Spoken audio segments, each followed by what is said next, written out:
días a todos, bienvenidos a aquellos que nos visitan por primera vez. Estamos en una serie del Antiguo Testamento, en un libro muy bonito, muy cortito del Antiguo Testamento que se llama Ruth, y ya estamos prontos a terminar. Estamos contentos de que estéis aquí. También aquellos que nos siguen por internet también están escuchando pues lo que estamos haciendo aquí, participando, aunque están lejos, pues de lo que estamos cantando, de lo que estamos también diciendo. Hemos cantado que el Dios que actúa a nuestro favor. Precisamente el libro de Ruth es un ejemplo de esa realidad. A pesar de las desgracias que puedan venir a nuestra vida, vamos comprobando que Dios ha actuado siempre para nuestro bien y a nuestro favor. Agradecer a todos los que están hoy involucrados en diferentes actividades, los que están cuidando de los niños en ese programa especial que va a ser divertido y lo han hecho durante todo el año. Durante todo el curso escolar y tenemos como tradición finalizar el curso con una fiesta, así que gracias a todos los que lo hacen posible y a todos los que de otra manera también están sirviendo ahora en este momento en la iglesia. Esa es la iglesia, es un cuerpo en el cual cada uno tiene una función y puede aportar algo al crecimiento y a la edificación de la iglesia. Muy bien, vamos entonces al libro de Ruth, pero vamos a hacer una pequeña oración. Señor, te agradecemos tu palabra porque tenemos referentes, tenemos ejemplos, tenemos promesas, tenemos verdades que tú has realizado y cumplido en la historia que nos sirven a nosotros para nuestro bien. Gracias, Señor, por la vida de Ruth, por la vida de Noemí, de Boaz, Señor, por lo que tú también nos enseñas a través de sus vidas y también, Señor, gracias sobre todo por aquel que iba a superar a todos, que es la persona de Jesús. Queremos, Señor, darte gracias por haber enviado a Jesús a este mundo para redimirlo de la situación en la que se encontraba. Ayúdanos, Señor, a poder reflexionar en esto en esta mañana, agradeciéndotelo en el nombre de Jesús. Amén. Muy bien, el libro de Ruth nos ha mostrado pues una historia de amor, una historia de una pobre viuda que se queda sin su marido, que no tiene descendencia, que piensa que tiene un futuro muy desgraciado, pero en los planes de Dios que obra para bien, pues vemos que encuentra un marido que es Boaz, que él se enamora de ella y él también en un sentido le rescata de la situación en la que ella está. Es una bella historia de amor y de redención de Boaz hacia Ruth. Pero también apunta el libro de Ruth a otra historia todavía más hermosa de amor y redención de parte de Dios para ellos. O sea, Dios está también, al mismo tiempo que Boaz está redimiendo a Ruth, Dios está redimiendo a ellos de la situación también en la que se encuentran. Dios está mostrando con esta acción que está pensando Él en la próxima redención que va a realizar, no en este caso ya para un matrimonio, para una viuda, sino para todo el mundo. ¿De acuerdo? Esta historia de redención de Dios a favor de Boaz y de Ruth apunta a la historia del Redentor, que es Jesús, que viene a redimir a todo el mundo. En un sentido, cuando vemos el libro de Ruth, podemos concluir que todos, de alguna manera, somos como Ruth. Somos moabitas que estábamos lejos de la voluntad de Dios y del Dios verdadero. Como dice el libro, Ruth, vino a ampararse bajo las alas del Dios de Israel. Por un ejemplo de esa gallina y esos polluelos que vienen a protegerse bajo las alas de la madre, ¿de acuerdo? Entonces, Ruth se protegía bajo otras alas. Como todo el mundo hoy día tiene sus creencias, tiene sus convicciones, se encomienda para protección de un determinado santo, o etcétera, etcétera. Pero cuando Ruth deja de protegerse bajo los dioses de Moab para venir a protegerse bajo el Dios de Israel, pues toda la vida de ella empieza a cambiar. Lo mismo que nosotros. Todos somos moabitas que estamos bajo otras alas de protección, pero necesitábamos ser redimidos, ser rescatados, ya que esos dioses no podían hacerlo. Y necesitamos un Boaz también que nos redima a nosotros. Por eso el libro de Ruth no acaba con una boda, como vimos la semana pasada, sino que acaba con un nacimiento. El fruto de esa relación, un hijo que tuvieron que se llamaba Obed, ¿de acuerdo? Que él, dice el texto, que redime a Noemí, porque era una pobre viuda también que no tiene nietos. Y cuando tiene un nieto entre sus manos, ella se siente bendecida, en un sentido redimida también por su nieto, ¿no? lo cual quiere decir que todos podemos ser agentes de redención para otros. No somos Jesús, que podemos redimir a la gente de sus pecados, pero sí podemos ser como Obed, de alguna manera que somos de bendición para la gente que está en una situación como vemos aquí en el libro. ¿De acuerdo? Por eso el libro no acaba con una boda, sino con un nacimiento de Obed que señala y apunta a otro nacimiento que es el del rey David. Por eso el libro termina, curiosamente, con una genealogía. Vamos a ir al libro de Ruth y vamos a ver un poquito de la semana pasada y vemos cómo termina el libro. Versículo 16, capítulo 4, y tomando Noemí el hijo lo puso en su regazo y fue su aya, y le dieron nombre a las vecinas diciendo, le ha nacido un hijo a Noemí, y lo llamaron Obed, este es el padre de Isaí, padre de David. Bien, podía haber terminado el libro ahí, señalando, como digo, al rey David, que viene de la descendencia de Obed y de Ruth, y de Boz, pero no termina ahí. Y entonces el autor dedica unos versículos para decirnos cuáles son los descendientes y hacia dónde va la historia con este niño que se llama Obed. Estas son las generaciones de Fares. Fares engendró a Esrom, Esrom engendró a Ram, y Ram engendró a Aminadab. Aminadab engendró a Nasón, y Nasón engendró a Salmón. Salmón engendró a Boz, y Boz engendró a Obed. Obed engendró a Isaí, e Isaí engendró a David. Va hacia adelante, hacia aquel rey que va a venir, ¿de acuerdo? Pero también va hacia atrás para demostrar lo que Dios está haciendo en la historia para llevarnos a este punto en el que nace Obed. Por lo tanto, cuando leemos la genealogía, muchas veces pensamos, bueno, ¿qué sentido tiene aquí un montón de nombres, uno seguido tras otro? Y a veces nos saltamos la genealogía. Pero están llenos de significado.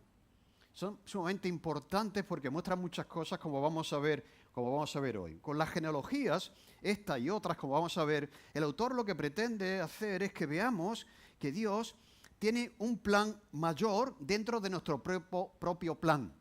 Dios está cumpliendo un plan con esta familia, ¿no? ¿De acuerdo? Pero al mismo tiempo Dios está usando esta familia para cumplir un plan mayor que el que tiene esta familia. A veces podemos otros pensar, bueno, el plan de Dios termina conmigo en mi vida, ¿no? ¿Cuál es el plan de Dios para mi vida? Pues termina conmigo, ¿me entendéis? Pero ignoramos que Dios tiene un plan para nuestra vida, pero dentro de otro plan mayor del que nosotros también podemos formar parte.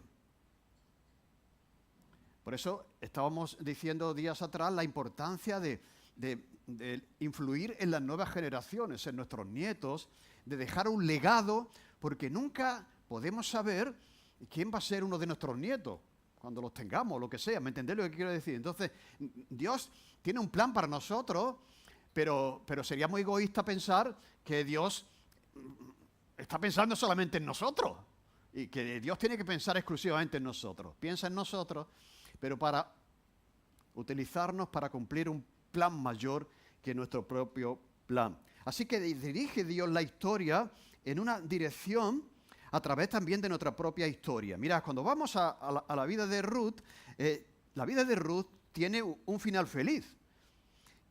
Comenzamos el libro, decíamos, con un entierro. O sea, Ruth pierde a su marido. O sea, está llorando, pero termina el libro con un matrimonio y con un hijo y llora de felicidad. Podríamos decir que el plan de Dios es redondo, o sea, ha actuado para bien a pesar de todo lo que ha sucedido, ¿no? Es feliz, ha encontrado un marido, ¿de acuerdo? Pues ya está, ese es el plan de Dios para mi vida, ¿de acuerdo? Para vos, pues también la historia tiene un final feliz. Era un hombre mayor que ya pensaba que nadie se iba a fijar en él, que las chicas jóvenes iban a buscar a otros chicos jóvenes, por eso se extraña de que Ruth, ¿de acuerdo?, se fije en él, ¿de acuerdo? Pero encuentra por fin a esa persona, ese amor de su vida, por la que lucha, como decíamos en un mensaje anterior, lucha por el amor de tu vida, ¿de acuerdo? Y al final la consigue, pues un plan redondo, ¿no? ¿De acuerdo? Dios ha cumplido su plan, su propósito en mi vida, un final feliz. Para Noemí, igual, ¿no? Pierde a su marido y todavía es mucho más doloroso porque pierde a sus 2 hijos. Por lo tanto, no tiene esperanza de descendencia. En aquel tiempo eso era una desgracia enorme, no solamente ser viuda, sino tener descendencia. Si tienes un nieto, si tienes un hijo, él te va a proteger, te va a cuidar, te va a proveer cuando tú seas mayor. ¿De acuerdo? Pero para Noemí eso era una situación desesperada. Pero ahora tiene un final feliz, ahora tiene un nieto entre sus brazos y ella misma dice que este es mi redención, este alegrado en mi vejez, ¿de acuerdo? Este va a cuidar de mí. Pero desde el punto de vista ya de la genealogía, vemos que Dios no ha terminado con su historia, ¿de acuerdo? No ha terminado la historia con ellos, porque esa historia de ellos y también la nuestra está dentro de, como decía, de una historia mayor, que es la historia de nuestra propia redención. Y Dios nos lleva a nuestra voz personal, que es Jesús. Este libro está señalando a la persona de Jesús. Por lo tanto, como decíamos la semana pasada, las vecinas le ponen nombre a este hijo, le llaman Obed, y estas personas están viendo que Dios está siendo bueno con Israel y están también anticipando de alguna manera que este niño va a traer a otro niño más adelante que se va a llamar David. Por lo tanto, Dios está siendo muy generoso con Boz y también con Obed. Estas son, como hemos leído, las generaciones de Fares. Por lo tanto, el autor se va hacia atrás para que veamos que también la historia pasada forma parte de la historia de Dios para nosotros. No solamente apunta al futuro, el nacimiento del rey David, sino que empieza con los antecedentes. Y ahí Isaí termina diciendo que engendró a David. Mirad, cada persona de la lista es sumamente importante porque está en la lista. ¿De acuerdo? O sea, cuando están ahí es porque son sumamente importantes para algo. Pero ellos no lo saben. Ellos no saben que van a formar parte de una lista y que son claves para lo que Dios va a hacer en el futuro. ¿De acuerdo? Cuando Noemí se siente derrotada, amargada, pensando que Dios está contra ella y tal, ella no siente que forma parte de ninguna historia, ¿de acuerdo? Ni de que su nombre va a estar en ningún sitio. Habría que borrarlo del mapa, ¿no? Como ella sentía, ¿no? Pero están ahí porque forman parte de la historia de Dios para ellas también. Dice el texto que vimos al principio que en aquellos días no había rey en Israel. Probablemente, ya aquí el autor está diciendo que el hacer cada uno lo que bien le parecía se debía a que no había liderazgo en Israel. ¿De acuerdo? Por lo tanto, cada uno hace lo que le parece bien. Pero cuando dice que no había Dios en Israel, por lo tanto, cada uno hace lo que le da la gana, ahora, sin embargo, el libro termina hablando de un rey. O sea, necesitaban un rey porque no había rey y Dios lleva la historia a que venga un rey que, por otra parte, el rey David fue el rey más importante en toda la historia de Israel. En un sentido, redimió a la nación de el hacer cada uno lo que le daba la gana, lo que bien le parecía, ¿de acuerdo? Así que esas personas no sabían que estaban formando parte de esa historia de Dios. Pero la historia no termina con David. El libro termina con David, versículo 22, termina con David. Ya aquí estamos viendo que la historia no termina con ese niño, con Obed, sino que vamos un poco más adelante, ¿de acuerdo?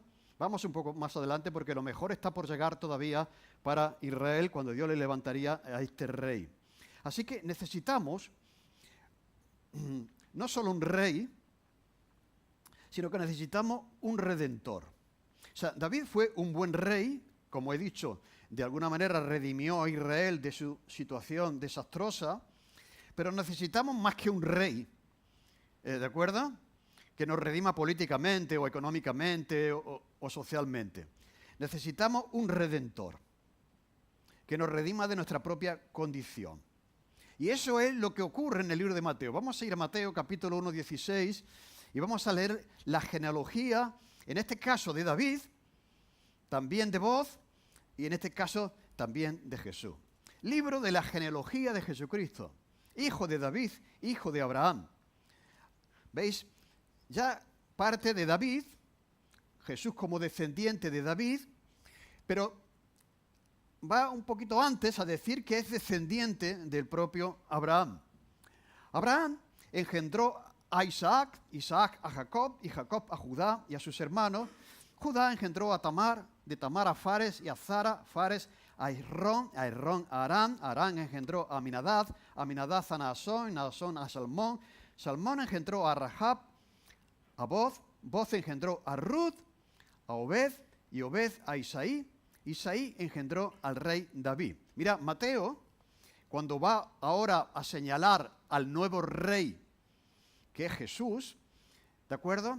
Está mencionando toda la genealogía que lleva hasta el rey David, al final del libro, como hemos visto. Por lo tanto, aquí, hasta el versículo 6, está la genealogía de Ruth que acabamos de leer. Por lo tanto, la mano del Señor se está extendiendo no solamente a redimir a Ruth, como hemos dicho, sino también a redimir a Israel a través de David, que va a ser Noemí, la bisabuela del propio rey David.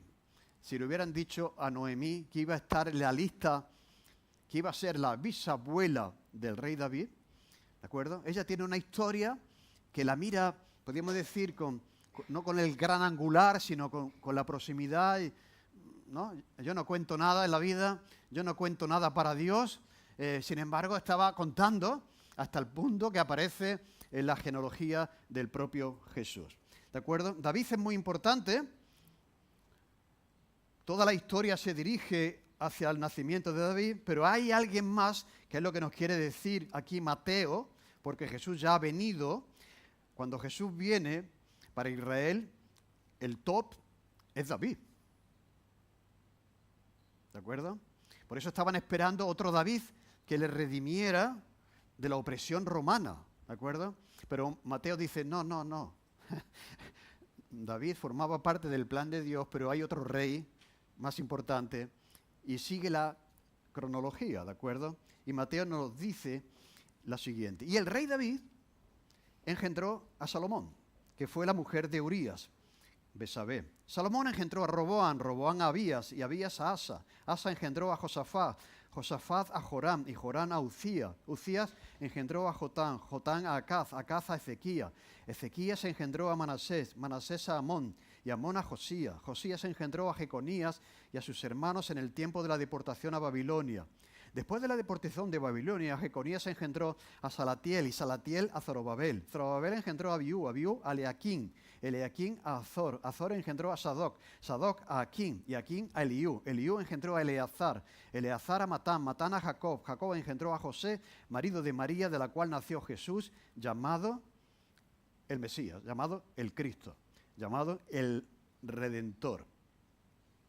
Sin embargo, esta gente vive su vida, enfrenta sus problemas, sufre también las circunstancias, pero no tienen ni idea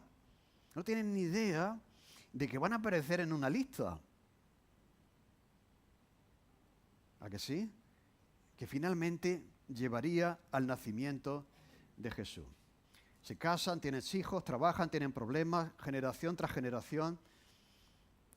Quizás no le ven sentido a su vida, pero aquí hay un tapiz, como veíamos en la vida de José, Dios está tejiendo un tapiz que sí, tu vida es importante, tan importante que vas a ser un antecesor del propio Jesús, del propio Mesías. Por lo tanto, no tenemos que saltarnos la genealogía, porque la genealogía y los nombres nos enseñan varias cosas. La primera, Dios está poniendo su mano en la historia, de verdad.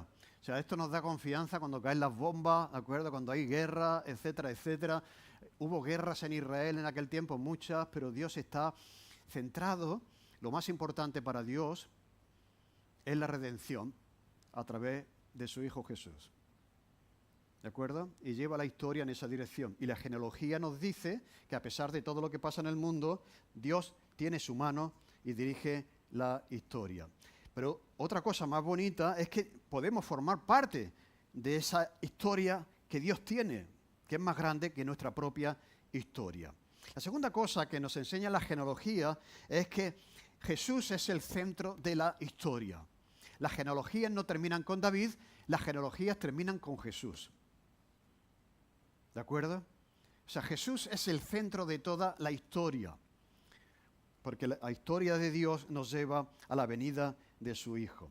La mano de Dios también, nos enseña la genealogía, está en la redención y en la historia de Ruth, a pesar de las dificultades que vivió y que enfrentó. Pero vemos ahí la mano de Dios en la historia de esta persona. La mano de Dios está también en la redención del propio Israel, a pesar de que cada uno hacía lo que bien le parecía. Dios sigue llevando la historia hasta el punto que nos presenta Mateo en la genealogía. La mano de Dios está también en nuestra propia redención, ¿de acuerdo? Porque Mateo, el Evangelio de Mateo es muy interesante porque está escrito a judíos y su objetivo fundamental es demostrar que Jesús es el que esperaban, es el Mesías, es el Cristo. Por eso termina Mateo diciendo que María dio a luz, marido de María, de cual nació Jesús, llamado el Cristo. Por lo tanto, Dios no solamente quiere redimir a Ruth, a Noemí, a Boz, a David, al pueblo de Israel, sino también te quiere redimir a ti, al enviar a su Hijo Jesús. Y otra cosa que nos enseña la genealogía de Jesús en Mateo, el papel de las mujeres en la genealogía de Jesús y en la historia de la redención. Vamos a ver un gráfico aquí que vemos un poco la cronología, el cronograma del árbol genealógico de Jesús, y vemos aquí un poquito cómo va la cosa, ¿no? Noemí se casa con Elimelec, muere Elimelec, mueren sus hijos, ¿de acuerdo? Y entonces aquí vemos que Ruth vuelve con Noemí a Belén porque se ha protegido bajo las alas del Dios de Israel. Y aquí vemos una descendencia, Ruth se casa con Boz, Boz tiene un hijo que se llama Obed, Isaí, David, finalmente Jesús. ¿Sabía eso Ruth cuando estaba espigando en el campo? No lo sabía, pero Dios tiene una historia más allá de nuestra propia historia que también. Así que dice un autor cuando habla de las genealogías que la mano de Dios está en toda la historia. Dios obra su propósito generación tras generación, limitados como estamos a una sola vida, como seres humanos. Cada uno de nosotros ve muy poco del plan general de Dios y una genealogía, pues, es una forma sorprendente de mostrarnos la continuidad del propósito de Dios a través de los tiempos, de las edades, de las generaciones. Por lo tanto, el proceso de la historia, de lo que pasa en la historia, no es fortuito, no es casual. Hay todo un propósito en esto, y el propósito es el propósito de Dios. Y si me aprietas un poco, el propósito de Dios es el propósito de Dios para ti, específicamente. Porque tú eres como Ruth. No nos quedemos solo mirando una historia bonita que no tiene nada que ver con nosotros, sino que Mateo nos presenta al Redentor, que es Jesús, que viene a redimirte a ti. ¿De acuerdo? Ruth ya está redimida. Ruth ya está redimida, pero Él viene a redimirte a ti. Nunca sabes lo que Dios va a hacer a través de ti, lo que va a hacer a través de tus hijos, lo que puede hacer a través de tus nietos. Nunca sabes el papel que Dios puede tener con esta iglesia en el futuro de la ciudad de Sevilla. Estamos con nuestras circunstancias, con nuestras dificultades, con nuestros retos, etcétera, etcétera, pero no sabemos lo que Dios puede hacer para otros, en la vida de otros, a través del ministerio de la iglesia, de Parque Este, donde Dios nos ha puesto. Es importante que también vivamos a la luz de esta realidad. La historia de Dios para el mundo no termina contigo. La historia de Dios con el mundo cuenta contigo para alcanzar a los que todavía no han sido alcanzados. Ellos no sabían, estas personas que aparecen aquí no sabían que serían los bisabuelos de David, pero hicieron lo correcto en el tiempo, en el lugar en el que les tocó vivir. Y Dios les honró, les bendijo, les usó.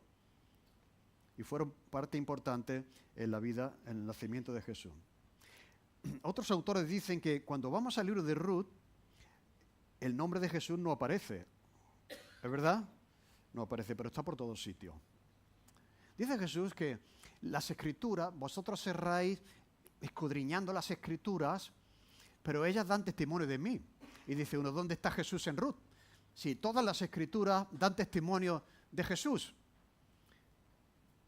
Pues todo lo que está pasando aquí está señalando al Redentor que vendrá a ser Jesús.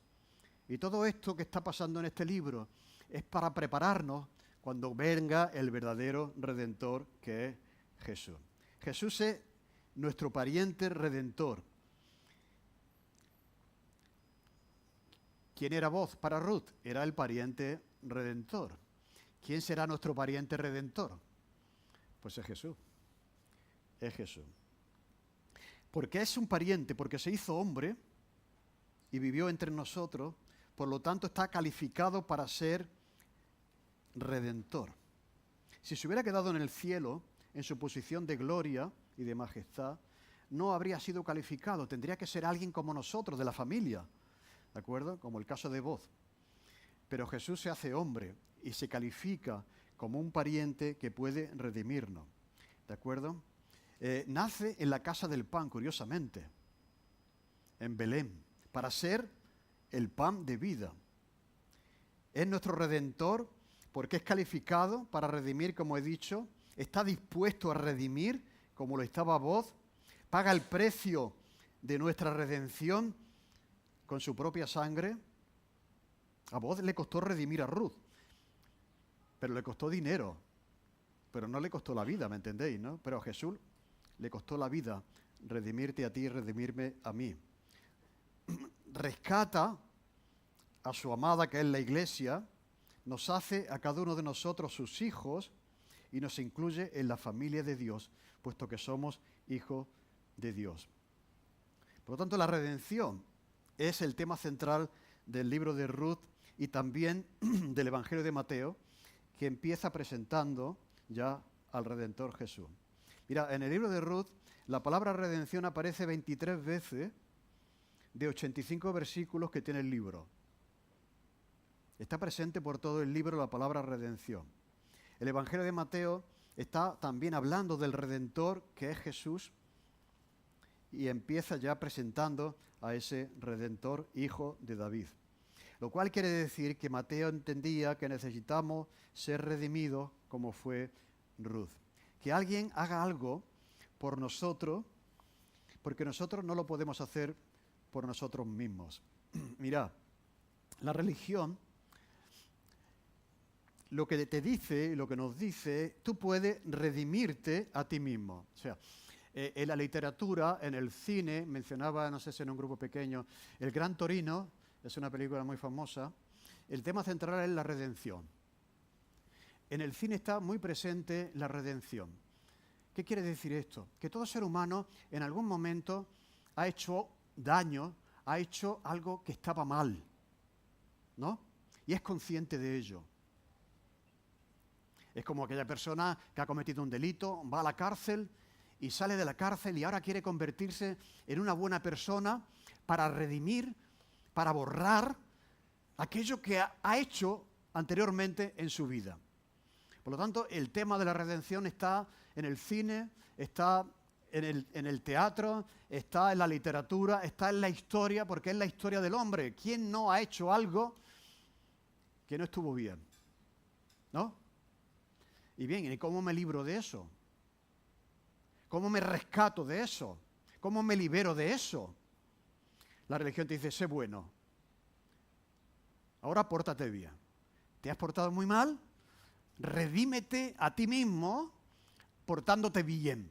Por lo tanto, la historia del ser humano es una historia de redención de sí mismo. a través de las cosas que Él puede hacer por sí mismo. Pero esto es posible. La redención implica que estás en una situación en la que tú no puedes liberarte. Por eso el término redención se aplica al mercado de esclavos, esos esclavos que estaban ahí y eran comprados por un precio para no liberarles y llevarles a la libertad, sino para llevarles a ser esclavos ahora del dueño que les compra, para ser siervos, servidores del romano. En aquellos tiempos que pagaba un precio, ahora tengo un sirviente, 2 sirvientes, los he comprado, pero no les han liberado. ¿De acuerdo? Eran esclavos, han cambiado de esclavo. Pero claro, el esclavo no puede liberarse a sí mismo de su condición. ¿De acuerdo? Entonces, cuando somos esclavos del pecado, nosotros no podemos esclavizarnos, liberarnos de nuestra esclavitud.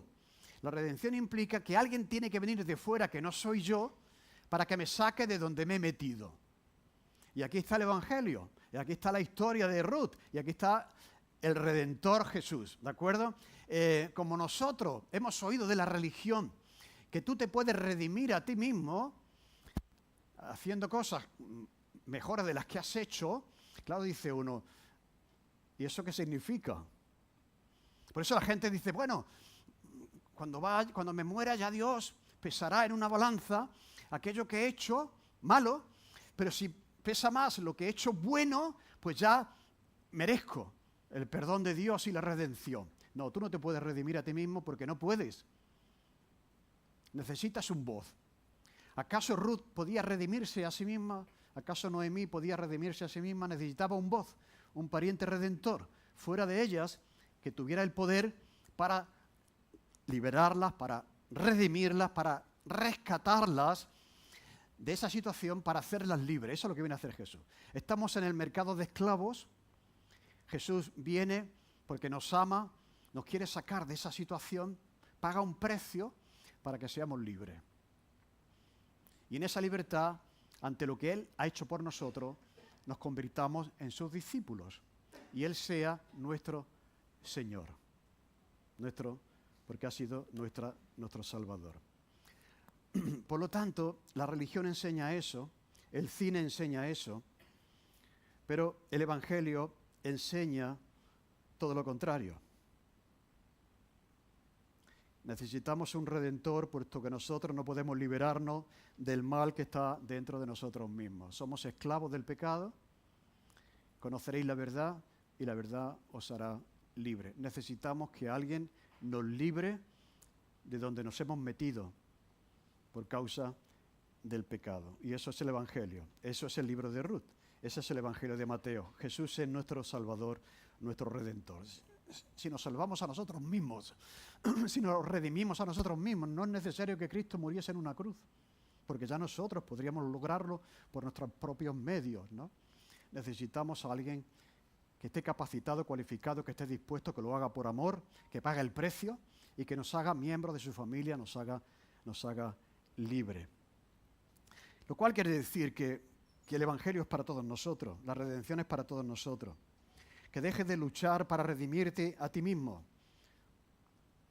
Que lleves tus pecados, tu historia, tu pasado al Señor y Él lo redimirá. Él lo transformará. Porque tú no puedes redimirte a ti mismo, necesitas un redentor.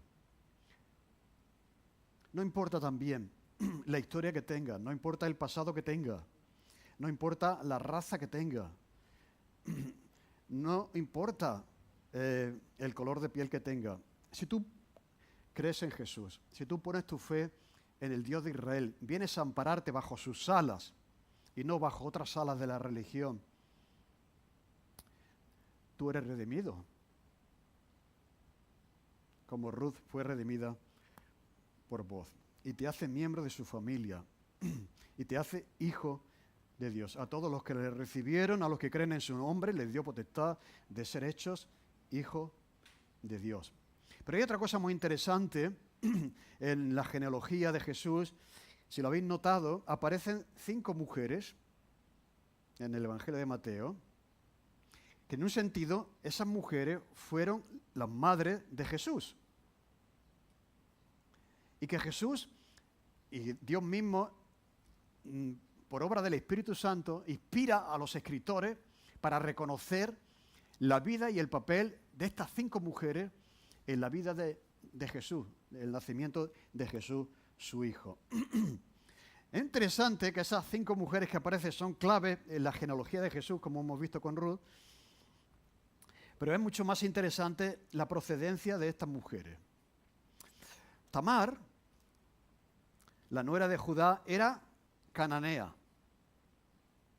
Rahab, la madre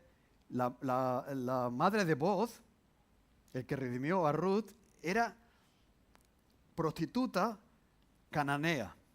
Ruth, la propia Ruth, era moabita. Besabé, con la que se casó finalmente David, era hitita. Solo María, la madre de Jesús, es judía, de la tribu de Judá. Había sido dicho que el Mesías vendría de la tribu de Judá. Sin embargo, en su antecedente hay mujeres que no forman parte de ninguna tribu de Israel. Eso para que eliminemos el orgullo de que nosotros somos judíos y solamente los judíos. Ya Dios desde el principio de los tiempos está demostrando que Él viene a bendecir, como prometió a Abraham, a todas las naciones, no solamente la nación judía. Y Dios ha tenido a bien que estas mujeres que no forman parte del pueblo de Israel, pero que han venido a cobijarse bajo las alas del Dios de Israel, formen parte de la ascendencia del propio Jesús. Lo cual quiere decir que no importa quién sea, de dónde venga, si te cobijas bajo las alas del Señor, vas a formar parte de su historia y tu nombre va a ser escrito en el libro de la vida, como dice el libro de Apocalipsis. Ahí estaremos escritos nuestros nombres. La verdad que muchas veces no nos podemos imaginar en medio de las dificultades de la vida de cada día, y tendríamos que pensar en eso, de que nuestros nombres forman parte de la historia de Dios y cada uno de los nombres de sus hijos están escritos en el libro de la vida. Por eso cuando los discípulos vienen contentos, Señor, hemos predicado en tu nombre, ha ido todo fantástico, hemos echado fuera demonios, dice, está bien, pero gozaos por encima de todas las cosas que vuestros nombres están escritos en el libro de la vida. Así que cuando las cosas se pongan duras, se pongan oscuras, se pongan difíciles, que se pueden poner, ¿de acuerdo? Piensa que tu nombre está seguro y sellado en el libro de la vida y que no importa de dónde seas, quién sea, el color de piel que tengas, que Dios te ama y te quiere incluir en su familia. Dios está obrando a través de Booz y Ruth para hacer avanzar la historia, llevarnos al rey David y al rey David llevarnos a la persona de Jesús. Lo cual quiere decir que Dios ama al mundo, te ama a ti, se preocupa por ti, está en los detalles pequeños, está también en los detalles grandes. El propósito de Dios para la historia tuya es que termines amparándote bajo sus alas. Y la bendición de Dios vendrá a tu vida cuando lo hagas. La bendición de Dios no está en Moab, no está con los dioses de Moab, está en Belén, bajo las alas del Dios de Israel. Y Dios sigue llamando a personas, sea cual sea su pasado, si abrazan a la verdad del Evangelio. Personas que han perdido la alegría, personas que tienen el alma rota, han sido redimidas por la persona de Jesús, nuestro pariente redentor. Por lo tanto, Ruth te representa a ti, me representa a mí. Es la imagen, Ruth, de la realidad de la humanidad perdida sin Cristo, alejada de Dios, con un pasado bajo otras alas. No hay esperanza, hay solo amargura, pero una mañana Ruth va al campo y no se puede imaginar que se va a encontrar con su Redentor. Es también lo que pasa con nosotros, ¿eh? Nos levantamos por la mañana, quizás has venido a la iglesia hoy pensando que nada va a pasar, pero te encuentras con el mensaje del amor de Dios para tu vida que quiere redimir tu vida y rescatarte de donde está. Si tú le pides redención, Él te redime. Pero tienes que pedírselo, porque no va a forzar esa redención. Y lo va a hacer. El que viene a mí, no le echo fuera. Por lo tanto, Jesús es extraordinario. Y termino con esto. Spurgeon, que es un predicador al que menciono con frecuencia, decía que Booz es nuestro glorioso Redentor. Booz señala a nuestro Redentor, que es la persona de Jesús. Vos vino un día a su tierra y Jesús vino a la tierra, que también era suya. Vos vino a Ruth y vio su necesidad. Jesús vino a la tierra y vio nuestra necesidad. Vos habló y trató amablemente a Ruth. Jesús vino y nos habló y trató amablemente y nos trata a cada uno de nosotros. Ruth halló gracia ante los ojos de vos y nosotros hallamos gracia ante los ojos de Jesús. Vos redimió a Ruth, no por la ley, no por obligación, sino porque la amaba. Y Jesús vino para redimirnos, no por obligación, sino porque nos amaba y nos sigue amando. A vos le costó redimir, a Jesús le costó mucho más redimir, porque le costó derramar su sangre en la cruz. ¿Por qué tú necesitas ser redimido? ¿Por qué necesitamos ser redimidos? El mismo Pedro nos lo dice. 1 de Pedro 1, 18 al 21. Sabiendo que fuisteis redimidos de vuestra vana manera de vivir, la cual recibisteis de vuestros padres, no con cosas corruptibles, con oro o plata, sino con la sangre preciosa de Cristo, como un cordero sin mancha y sin contaminación, ya destinado desde antes de la fundación del mundo, pero manifestado en los postreros tiempos por amor de vosotros, y mediante el cual creéis en Dios, que le resucitó de los muertos y le ha dado gloria, para que vuestra fe y vuestra esperanza sean en Dios. Ahora tenemos fe, tenemos esperanza en Dios, porque hemos sido rescatados. ¿De qué voy a ser rescatado? ¿De qué necesito ser rescatado? De nuestra vana manera de vivir, que recibimos como herencia de nuestros padres, de la sociedad en la que hemos nacido, de la tradición en la que nos hemos movido, y hemos sido redimidos con la sangre preciosa de Cristo Jesús. Así que no veas el libro de Ruth como una historia que le pasa a otro, sino verlo como una historia que te puede pasar a ti. Porque Jesús ha venido a esta tierra y te conoce, se acerca a ti y quiere redimirte, ¿de acuerdo? Dando su vida por ti. Por lo tanto, si todavía no has sido redimido por el Redentor, que es Jesús, es nuestro voz glorioso, pues te animo a que consideres este mensaje y que lo hagas. Las cosas empezaron a ir bien para Ruth cuando decidió venir a la casa del pan, que es una casa de bendición.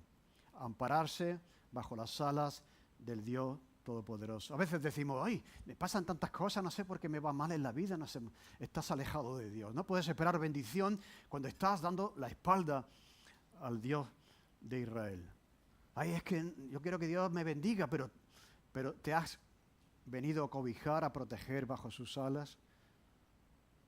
O sigues luchando para redimirte a ti mismo, por tus fuerzas, por tus méritos, por tus obras, ¿no?